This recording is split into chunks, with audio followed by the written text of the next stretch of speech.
Good afternoon everyone. நம்ம இப்போ என்ன பார்க்க போகிறோம்னா, இந்த வீடியோவில் எலெக்டிவ் அலாட்மெண்ட், அதாவது இம்ப்ரெஸ் இஆர்பி சாஃப்ட்வேர் யூஸ் பண்ணுற நீங்கள் எப்படி எலெக்டிவ் அலாட்மெண்ட்டை பண்ணணும், ஸ்டூடெண்ட்டுக்கு எப்படி நீங்கள் கிரியேட் பண்ண அந்த சப்ஜெக்டை அசைன் பண்ண போகிறீங்க, அந்த ப்ராசஸை பற்றி ஒரு ஓவர்வியூ இந்த பிபிடிலையும் பார்க்க போகிறோம். ப்ளஸ் ஒரு ப்ராக்டிக்கலாகவும் நம்ம பண்ண போகிறோம். இதில் மெயின் கண்டென்ட்ஸ் அதில் என்னென்ன இருக்குன்னா, ஒரு சப்ஜெக்ட் எப்படி கிரியேட் பண்ணணும், நம்ம கிரியேட் பண்ண சப்ஜெக்ட்டு கோர் பேப்பராகவும் எலெக்டிவ் பேப்பராகவும் எப்படி கோர்ஸுக்கு அசைன் பண்ண போகிறோம், தென் அசைன் பண்ண அந்த கோர்ஸுக்கு பேப்பரை எப்படி ஸ்டூடெண்ட்டுக்கு மேப் பண்ண போகிறோம் அப்படிங்கிற பற்றிய ஒரு ஓவர் வியூவை நம்ம இதில் பார்க்க போகிறோம். கடைசியாக கன்சால்டேட்டாக ஒரு ரிப்போர்ட்ஸ் அதை பற்றியும் நம்ம பார்க்க போகிறோம். இப்போ நேம் ஆஃப் த ஸ்க்ரீன்ஸ், இப்போ ரெண்டு வகையான மாடியூல்ஸ் இருக்குது. ஸ்டூடெண்ட் அகாடமிக் மாடியூல் யூஸ் பண்ணுறவங்களுக்கு மேனேஜ் சப்ஜெக்ட் அப்படிங்கிற ஸ்க்ரீனும், ஃபேக்கல்ட்டி போர்ட்டல் யூஸ் பண்ணுறவங்களுக்கு கோர்ஸ் என்ட்ரி அப்படிங்கிற ஸ்க்ரீனும் வியூ ஆகும். ஸ்க்ரீன் நேம் தான் டிஃப்ரெண்ட்டு, மற்றபடி ப்ராசஸ் எல்லாம் ஒன்று தான். அதே மாதிரி கோர்ஸுக்கு அசைன் பண்ணுற பார்ட்டில் ஸ்டூடெண்ட் அகாடமிக்கு அலோகேட் கோர்ஸ் டு ப்ரோக்ராம் அந்த நேமும், ஃபேக்கல்ட்டி போர்ட்டலில் அலோகேட் சப்ஜெக்ட் டு கோர்ஸ் அப்படிங்கிற நேமும் வியூ ஆகும். அதே மாதிரி ஸ்டூடெண்ட் அகாடமிக்கில் ஸ்டூடெண்ட் சாய்ஸ் ப்ரிஃபரன்ஸ் அப்படிங்கிற நேமும் allocate elective to students faculty போர்ட்டலில் வியூ ஆகும். இதுதான் ஸ்க்ரீன் நேம்ஸ். பட் ப்ராசஸ் எல்லாம் ஒன்று தான், ஸ்க்ரீன் நேம் தான் டிஃப்ரெண்ட்டாக இருக்கும். இப்போ அலாட்மெண்ட் ப்ராசஸ் ஃப்ளோ, இதில் ஃபஸ்ட்டு ஒரு சப்ஜெக்ட் கிரியேட் பண்ணுறதை பற்றி பார்க்க போகிறோம். அந்த சப்ஜெக்டை கிரியேட் பண்ணதுக்கப்புறம் அந்த சப்ஜெக்டை கோராகவும் எலெக்டிவாகவும் நம்ம கோர்ஸுக்கு அசைன் பண்ண போகிறோம். அசைன் பண்ணதுக்கப்புறம் அந்த அசைன் பண்ண பார்ட்டை வச்சு ஸ்டூடெண்ட்டை மேப் பண்ண போகிறோம். மேப் பண்ணதுக்கப்புறம் அந்த கன்சால்டேட்டாக ரிப்போர்ட் ப்ராசஸ் எப்படி பண்ணுறது, என்னென்ன டைப் ஆஃப் ரிப்போர்ட்ஸ் இருக்குது, அதையும் ஒரு ஓவர்வியூ பார்க்க போகிறோம். இதுதான் நம்ம இந்த வீடியோவில் பார்க்க போகிறது. ஓகே, தியரி ஓகே, ப்ராக்டிக்கலாக பார்ப்போம். இப்போ ப்ராக்டிக்கலாக பார்க்கும்போது இப்போ நான் யூஸ் பண்ணுறது ஃபேக்கல்ட்டி போர்ட்டல் மாடியூல். ஸோ எனக்கு ஃபேக்கல்ட்டி போர்ட்டல் மாடியூல் யூஸ் பண்ணுறதுனால எனக்கு என்ன ஸ்க்ரீன் நேம் இருக்கும்னா, கோர்ஸ் என்ட்ரி அப்படிங்கிற ஸ்க்ரீன் நேம் தான் இருக்கும்.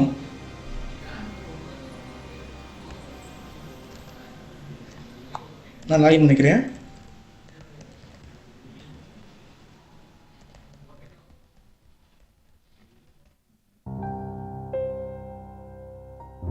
சொன்ன மாதிரி கோர்ஸ் என்ட்ரி அப்படிங்கிற ஸ்க்ரீன் நேம் தான் நம்ம சப்ஜெக்ட் கிரியேட் பண்ண போகிறோம்.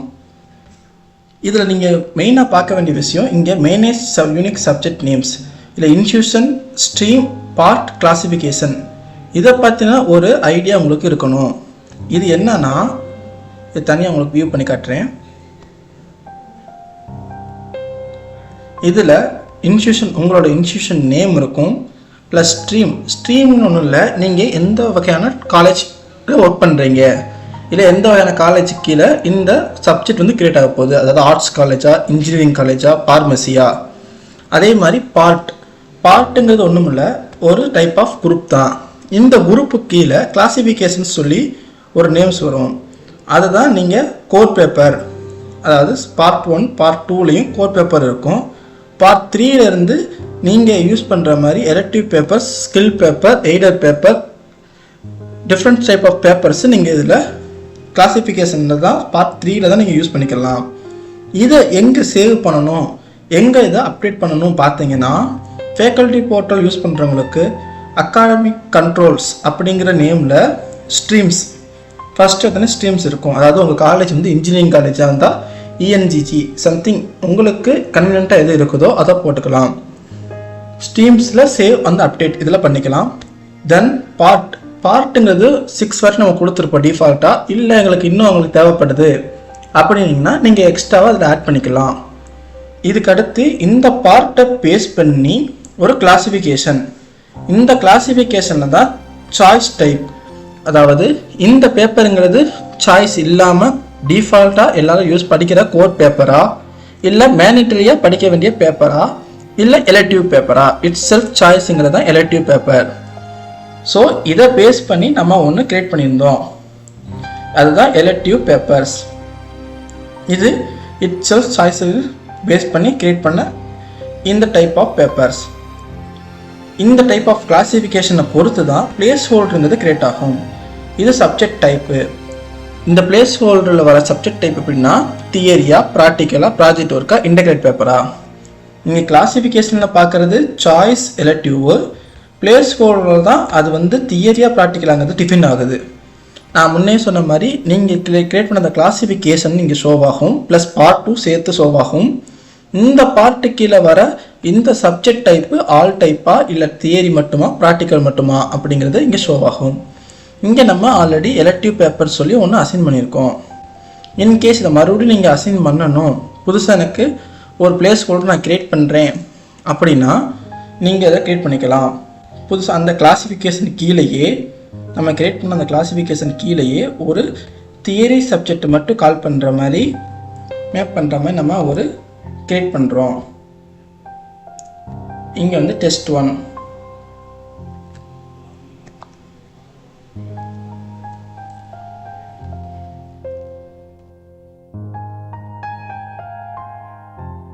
இங்கே டெஸ்ட் பேப்பர் 1 ஆல்ரெடி இங்கே கிரியேட் பண்ணது தான் இங்கே வருது. இங்கே ஸ்டேட்டஸ் ஆக்டிவ் இன்ஆக்டிவ், இந்த செமஸ்டர் எத்தனாவது செமஸ்டர் கீழே இது ரன் ஆக போகுது, இல்லை எல்லா செமஸ்டருக்கும் இதை யூஸ் பண்ண போகிறோமா அப்படிங்கிறத பொறுத்து இங்கே சேவ் பண்ணிக்கணும். இதை அப்டேட் பண்ணுறதுக்கு சப்ஜெக்ட் டைப்பை அப்டேட் பண்ணிக்கலாம். நீங்கள் எலக்டிவ் இந்த பிளேஸ் ஹோல்டருங்கிறது தான் சப்ஜெக்ட் கிரியேட் பண்ணுறதுக்கு மெயின் ப்ராசஸ். இல்லை நான் தப்பாக கிரியேட் பண்ணிட்டேன் அப்படிங்கிற பட்சத்தில் நீங்கள் இதை இன்ஆக்டிவும் பண்ணிக்கிற ப்ரொவிஷன் நம்ம இங்கே கொடுத்துருக்கோம். இதுக்கப்புறம் நீங்கள் ஃபேக்கல்ட்டி போர்ட்டலில் இந்த 4 டைப்போட பேசிக் நாலேஜ், அதாவது பேஸ் என்னன்னு உங்களுக்கு தெரிஞ்சிருச்சு, ஸ்ட்ரீம், பார்ட், கிளாசிஃபிகேஷன். ஸோ நம்ம ஒரு புதுசாக ஒரு சப்ஜெக்ட் கிரியேட் பண்ண போகிறோம். அந்த சப்ஜெக்ட் என்னென்னா நம்ம கிரியேட் பண்ண எலக்டிவ் பேப்பர்ஸ் அது கீழே வரப்போகுது. இப்போ சப்ஜெக்ட் கோட் என்னென்னா சப் 001 கோட் அப்படிங்கிற ஒரு சப்ஜெக்ட் கோட் நம்ம கிரியேட் பண்ணிக்கிட்டோம். இந்த 2 சப்ஜெக்ட் கோடு எதுக்கு இருக்குது சில பேர் கன்ஃபியூஸ் ஆகும். இதில் என்னன்னா சில காலேஜஸில் சில சப்ஜெக்ட்டுக்கு சேமாக சப்ஜெக்ட் கோடு இருக்கும், ஆனால் அவங்க அதை இன்டர்னலாக யூஸ் பண்ணுவாங்க. அதாவது மார்க் ஷீட்டில் காட்டும்போது ஒவ்வொன்றுக்கும் different type of subject code வரும். ஸோ நம்ம அதே கன்ஃபியூஸ் ஆகாமல் இருக்கிறதுக்கு இந்த கீழே இந்த ப்ராக்கெட்டுக்குள்ளே இந்த சப்ஜெக்ட் கோட் இன் மார்க் ஷீட் இருக்குது பார்த்தீங்களா, அதில் நீங்கள் சப்ஜெக்ட் கோடை நீங்கள் என்ட்ரி பண்ணுறது தான் மார்க் ஷீட்டில் ஷோ ஆகுமே தவிர மற்ற எங்கேயும் ஷோ ஆகாது. இன்டர்னலாக இந்த சப்ஜெக்ட் கோடு தான் எல்லா பக்கமும் ஷோ ஆக போகுது.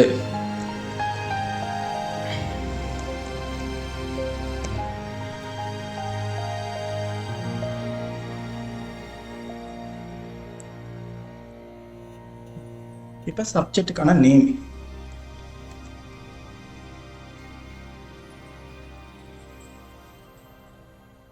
சப்ஜெக்ட் நேம் டெஸ்ட் 001 அப்படிங்கிற நேம் கிரியேட் பண்ணிக்கலாம். ஷார்ட் நேம் சப்ஜெக்ட் நேம் அப்படி மட்டும் கிரியேட் பண்ணிக்கலாம். இது தியரிக்குள்ளே வரட்டும், எத்தனாவது செமஸ்டர் 3வது செமஸ்டர் கீழே வரட்டும். கிரெடிட்ஸ் நம்ம ஃபஸ்ட் கிரெடிட்ஸ், செகண்ட் கிரெடிட்ஸ்க்கு கொடுத்துக்கலாம். இந்த செமஸ்டருங்கிறது நீங்கள் ஆக்டிவாக இருக்க செம் பீரியட் கீழே இருக்கிற செமஸ்டரை தான் பேஸ் பண்ணுது. அப்புறம் இங்கே கிரியேட் பண்ண இந்த சப்ஜெக்ட்டு இந்த அவுட்புட் ரிசல்ட் மார்க்காக வேணுமா, கிரேடாக வேணுமா, இல்லை ஸ்டேட்டஸில் காட்ட வேணுமா அப்படிங்கிறத நீங்கள் இங்கே டிஃபைன் பண்ணிக்கலாம். இதுக்கப்புறம் இதோட இன்டர்னல் மார்க்ஸ் ஸ்ப்ளிட்டேஷன், இது இன்டர்னல் ஒன்லினா அதுக்கான இன்டர்னல் மார்க்ஸ் இன்புட் கொடுக்குறது மட்டும் இருக்கும். இன்டர்னல் எக்ஸ்டர்னல் ஒன்லினா ரெண்டுமே இன்டர்னல் வரும் எக்ஸ்டர்னலும் வரும். நீங்கள் 2 மார்க்குமே கொடுத்துக்கிற மாதிரி ப்ரொவிஷன் கொடுத்துருக்கோம். இல்லை எக்ஸ்டர்னல் ஒன்லினா அது மட்டும் ஷோ ஆகிற மாதிரி நம்ம இது இன்டர்னலுக்கு மட்டும் கொடுத்துக்கலாம். இன்டர்னல்லி 100 மார்க்கு, பாஸ் மார்க் எத்தனை 35. இதில் கன்வெர்ட் ஆகி வர வேண்டிய மார்க் அவங்களுக்கு எத்தனை 40 மார்க் வரணும். இதை கொடுத்துட்டு டோட்டல் மார்க்ஸ் நீங்கள் கொடுத்துக்கலாம். டோட்டல் மார்க்ஸ் இங்கேயும் கொடுத்துக்கலாம், இல்லை இது மட்டும் வந்தாலும் ஓகே தான். இப்போ நம்ம கிரியேட் பண்ண இந்த சப்ஜெக்ட் கோடுக்கு ஒரு டிஃபைன் பண்ண ஸ்ட்ரீம்ஸ், பார்ட், கிளாசிஃபிகேஷனை பொறுத்து ஒரு சப்ஜெக்ட் நம்ம கிரியேட் பண்ணியிருக்கோம். Save successfully. இப்போ இந்த சப்ஜெக்ட்டு இங்கே ஷோ ஆகுதா செக் பண்ணி பார்த்தோம்னா சர்ச்சில் அது ஷோ ஆகுது. ஸோ நம்ம கிரியேட் பண்ண இந்த சப்ஜெக்ட்டு எலக்டிவ் கிளாசிஃபிகேஷன்லையும் பார்ட் 3லையும் இந்த ஆர்கிடெக்சர் நம்ம ஆர்ட்ஸ் அண்ட் சயின்ஸில் கொடுக்கணும். ஸோ இதை ஆர்ட்ஸ் அண்ட் சயின்ஸுக்கு மாற்றிக்கிறேன். இப்போ நம்ம இதை கொடுத்தோம்னா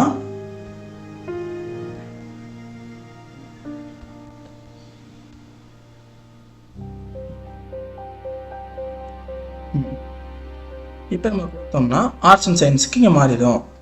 so stream, part, classification, subject எப்படி கிரியேட் பண்ணணும், அதுக்கான சப்ஜெக்ட் கோடு எதுக்கு 2 வாட்டி இருக்குங்கிறதுக்கான கிளாரிஃபிகேஷனும் கொடுத்தாச்சு.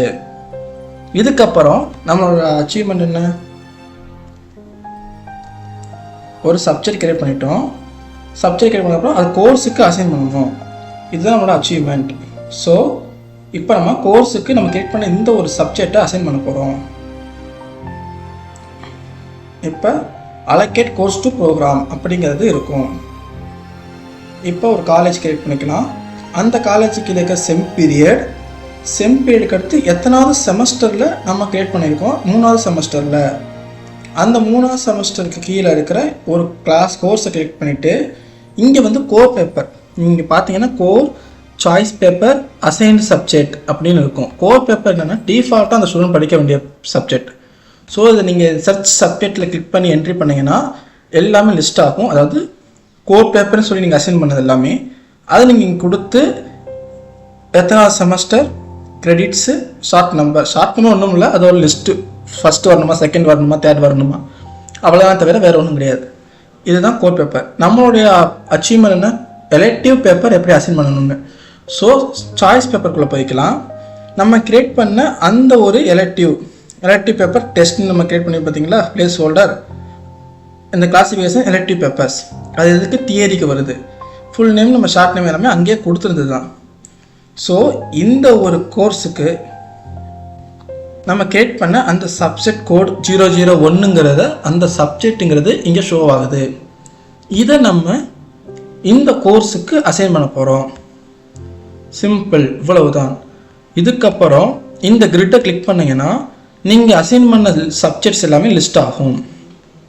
அதாவது இந்த ஒரு கோர்ஸுக்கு எத்தனை எலெக்டிவ், கோர், என்னென்ன அலோகேஷன் ஆகிருக்குங்கிறது லிஸ்ட்டு அசைன் சப்ஜெக்டில் ஷோ ஆகும். நீங்கள் வேற ஒரு கோர்ஸை கிளிக் பண்ணிங்கன்னா அது இங்கே லிஸ்ட் ஆகும் எத்தனை இருக்குன்னு. இதை நீங்கள் இப்போ இந்த சப்ஜெக்டில் கிளிக் பண்ணுற இந்த கிரிட்டை கிளிக் பண்ணிங்கன்னா இந்த ஒரு சப்ஜெக்ட்டு எத்தனை ப்ராசஸை தாண்டி வந்திருக்குங்கிற ஒரு பிரேக் பாயிண்ட் வந்து நீங்கள் காமிச்சிருக்கோம். அதாவது இந்த சப்ஜெக்ட்டுக்கு அட்டெண்டன்ஸ் மாஸ்டர் போயிருக்கு, கோர்ஸ் எலெக்டிவ் பண்ணியிருக்கோம், நோட்ஸ் ஆஃப் லெசன் 2 போட்டிருக்கோம், ஸ்டூடெண்ட்டுக்கு 110 பேருக்கு அசைன் பண்ணியிருக்கோம், சப்ஜெக்ட் அலோகேஷன் பண்ணியிருக்கோம், டைம் டேபிள் ஃபைனல் இன்ஃபோ பண்ணியிருக்கோம். இதை நீங்கள் எடுத்துக்கணும். குயிக் பிரிண்ட்டு நம்ம எல்லா இடத்துலையும் வச்சுருப்போம், நீங்கள் அதை யூஸ் பண்ணிக்கலாம். இப்போ நம்ம அசைன் பண்ண இந்த பிஎஸ்சி ஐடிக்கு நம்ம கிரியேட் பண்ண அந்த சப்ஜெக்ட் நேம் டெஸ்ட் 001ங்கிறது அசைன் ஆகிருக்கு. இப்போ இது அசைன் ஆனதுனால இங்கே வந்து கோர்ஸ் எலெக்டிவ்க்கு மட்டும் 1 அசைன் ஆகிருக்கு அப்படிங்கிற அந்த சப்ஜெக்ட் நேமுக்கான ஒரு பிரேக் பாயிண்ட் நம்ம காமிச்சிருக்கோம். இதை வந்து இப்போ வந்து தப்பாக பண்ணிட்டோம். இப்போ மேலே இருக்க கோர்ஸை வந்து செலக்ட் பண்ணுறோம். இப்போ இது ரீஅசைன் கொடுக்குறோம்னா இது வந்து ஒரு 4-5 ப்ராசஸ் அட்டெண்டன்ஸ் வரைக்கும் போயிடுச்சுன்னா நம்மளால் ரிவோக் பண்ண முடியாது. இன்கேஸ் நீங்கள் ஃபஸ்ட்டு நீங்கள் அதை கண்டுபிடிச்சிட்டிங்க, அதை பற்றின டவுட் இருக்குது, இது வேணாம் அப்படிங்கிறப்போ இதை நீங்கள் ரீசெண்டாகவே இந்த ரோவை கிளிக் பண்ணிவிட்டு ரீஅசைன் சப்ஜெக்ட் கொடுத்து எஸ் கொடுத்துட்டிங்கன்னா அது ரீஅசைன் ஆகிரும். இதுதான் ஒரு நம்ம கிரியேட் பண்ண அந்த சப்ஜெக்டை எப்படி கோர்ஸுக்கு எலெக்டிவ் பேப்பராக எப்படி அசைன் பண்ணுறோம் அப்படிங்கிற ப்ராசஸ் இதுதான். ஸோ நம்மளோட 2வது ஸ்டெப்பும் முடிஞ்சிருச்சு. அதாவது சப்ஜெக்ட் கிரியேட் பண்ணிட்டோம், அசைன் பண்ணிட்டோம் சப்ஜெக்டை கோர்ஸுக்கு. அப்புறம் அசைன் பண்ண அந்த கோர்ஸுக்கு எப்படி ஸ்டூடெண்ட்டை மேப் பண்ண போகிறோம் அப்படிங்கிற ப்ராசஸ் பார்க்க போகிறோம். இப்போ ஃபேக்கல்ட்டி போர்ட்டலில் கோர்ஸ் ஸ்டூடெண்ட்ஸ் சாய்ஸ் ப்ரிஃபரன்ஸ் அப்படிங்கிற ஒரு ஸ்க்ரீன் இருக்கும். அதில் தான் நம்ம ஃபேக்கல்ட்டி போர்ட்டலில் இருக்கும். இதுவே நீங்கள் ஸ்டூடெண்ட் அகாடமிக் மாடல் யூஸ் பண்ணிங்கன்னா அது வந்து அலோகேட் டு ஸ்டூடெண்ட்ஸ் அப்படிங்கிற ஒரு ஸ்க்ரீன் நேமில் இதே ப்ராசஸ் இருக்கும். ப்ராசஸ் எல்லாம் ஒன்று தான், பட் ஸ்க்ரீன் நேம் டிஃப்ரெண்ட் ஆகுது. இதில் நீங்கள் உங்கள் காலேஜ் கிளிக் பண்ணிவிட்டு உங்களோட செம் பீரியட் வேறு, செமஸ்டர் வேறு, உங்கள் செம் பீரியடை செலக்ட் பண்ணிவிட்டு நீங்கள் கிரியேட் பண்ண அந்த கிளாஸுக்கு கிளாசிஃபிகேஷன் வருதா அப்படிங்கிறத செக் பண்ணணும்.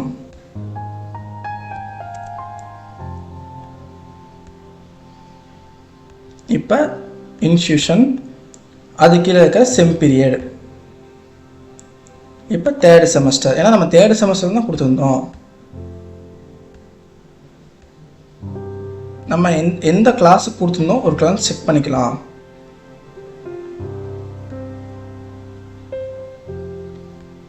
செகண்ட் காலேஜ், அதில் வர செம் பீரியட் எத்தனை 2024-25, செமஸ்டர் எத்தனை 3, பிஎஸ்சி ஐடி. இதில் தான் நம்ம அந்த ஒரு ப்ராசஸ் பண்ணி நம்ம க்ரியேட் பண்ண அந்த எலக்டிவ் பேப்பரை அசைன் பண்ணியிருக்கோம். ஸோ இதை நம்ம இங்கே ஃபில்டர் பண்ணணும்.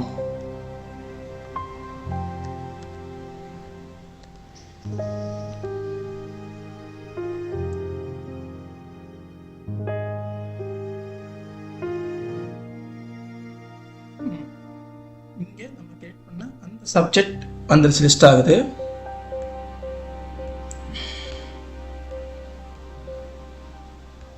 இங்கே வரல.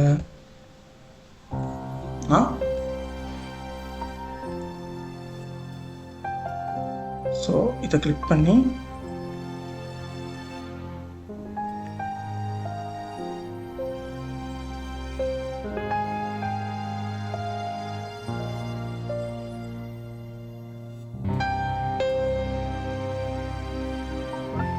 இதையுமே நம்ம கிரியேட் பண்ணிக்கலாம். எலக்டிவ் பேப்பர் டெஸ்ட் அசைன் பண்ணது. ஸோ இதுக்கும் என்ன எலக்டிவ் பேப்பர் அசைன் பண்ண போகிறோம், அந்த சப்ஜெக்ட் நமக்கு கிரியேட் பண்ண வந்துருச்சு. இந்த 2 கோர்ஸுக்கும் நம்ம இதை கொடுத்துட்டோம். இப்போ நம்ம இதை போய் இங்கே செக் பண்ணி பார்த்தோம்னா நம்ம கிரியேட் பண்ண அந்த எலக்டிவ் பேப்பருங்கிறது வந்துருச்சு. அதுக்கு கீழே நம்ம கிரியேட் பண்ண அந்த சப்ஜெக்ட் நேம் டெஸ்ட் 1 அப்படிங்கிற அந்த சப்ஜெக்ட்டு இங்கே ஷோ ஆயிடுச்சு. அந்த சப்ஜெக்டை செலக்ட் பண்ணிவிட்டு நம்ம ஸ்டூடெண்ட்டை செலக்ட் பண்ணிக்கணும். செலக்ட் பண்ணிவிட்டு சேவ் டு ஸ்டூடெண்ட் அப்படின்னு சொன்னோம்னா கொடுத்தோம்னா ஆட்டோமேட்டிக்காக இங்கே கொடுத்த நம்ம கிரியேட் பண்ண சப்ஜெக்ட் ப்ளஸ் கோர்ஸுங்கிறது ஸ்டூடெண்ட்டுக்கு மேப் ஆயிடுச்சு. ஸோ இந்த பையனுக்கான எலக்டிவ் அசைன் ஆயிடுச்சு. இன்கேஸ் இந்த பையன் வந்து வேணாம், எனக்கு வேறு ஒரு சப்ஜெக்ட் கொடுங்கன்னு சொல்லி கேட்கும்போது இது உங்களால் ரிமூவ் பண்ணிக்கிற ப்ரொவிஷன் நம்ம அங்கேயே ஸ்க்ரீன்லேயே வச்சுருக்கோம். இவ்வளவுதான் அந்த ஸ்க்ரீனுக்கான ப்ராசஸ். இதுக்கப்புறம் நம்மளோட அச்சீவ்மெண்ட் என்ன, ரிப்போர்ட் ப்ராசஸ். அந்த ரிப்போர்ட்டுங்கிறது எங்கே இருக்குன்னா நம்ம அந்த ஸ்க்ரீன்லேயே வச்சுருக்கோம். Student elective list with subject நேமோடையும் கொடுப்போம், வித்தவுட் சப்ஜெக்ட் நேம்லேயும் இருக்கும். இது நம்ம ரிப்போர்ட் வந்து எந்த ஆங்கிள் வச்சுருக்கோம்னா PDF, word, excel, crystal report type ஆஃபில் நம்ம வச்சுருக்கோம். இப்போ நம்ம இதில் பார்த்தோம்னா நம்ம அசைன் பண்ண அந்த ஒரு பையனுக்கு மட்டும் சப்ஜெக்ட் கோடோடு வந்துருச்சு. இதை நீங்கள் எக்ஸல்லையும் பார்த்துக்கலாம், வேர்ட் டாக்குமெண்ட்டாகவும் பார்க்கலாம். இப்போ வேர்டில் நான் கிளிக் பண்ணியிருக்கேன். இங்கே டவுன்லோட் ஆகிடுச்சு பாருங்கள். டவுன்லோட் பண்ண ஃபைலை நான் ஓப்பன் பண்ணுறேன். இங்கே பார்த்தீங்கன்னா உங்களுக்கு எடிட்டபிள் ஃபார்மேட்டில் உங்களுக்கு அது கிடச்சிரும். இதே மாதிரி நீங்கள் எக்ஸலுக்கும் போய்க்கலாம். இதுதான் இப்போ நம்ம என்ன பண்ணுறோம்னா ஒரு அகாடமிக் கண்ட்ரோலில் எப்படி stream, parts, clarification, place holder எப்படி க்ரியேட் பண்ணணும், க்ரியேட் பண்ணதுக்கப்புறம் நம்ம எப்படி சப்ஜெக்ட் கோடு, சப்ஜெக்ட் நேம் எப்படி அசைன் பண்ணணும், அந்த சப்ஜெக்ட் க்ரியேட் பண்ணதுக்கப்புறம் எப்படி நம்ம க்ரியேட் பண்ண சப்ஜெக்டை கோராகவும் எலக்டிவாகவும் எப்படி கன்வெர்ட் பண்ணுறோம், பண்ணதுக்கப்புறம் அதை எப்படி கோர்ஸுக்கு மேப் பண்ணுறோம், மேப் பண்ணதுக்கப்புறம் அந்த மேப் பண்ண கோர்ஸுக்கு அடுத்து எப்படி ஸ்டூடெண்ட்டுக்கு அசைன் பண்ணுறோம், இப்படிங்கிற ப்ராசஸ் தான் elective allotment process. Thank you for watching.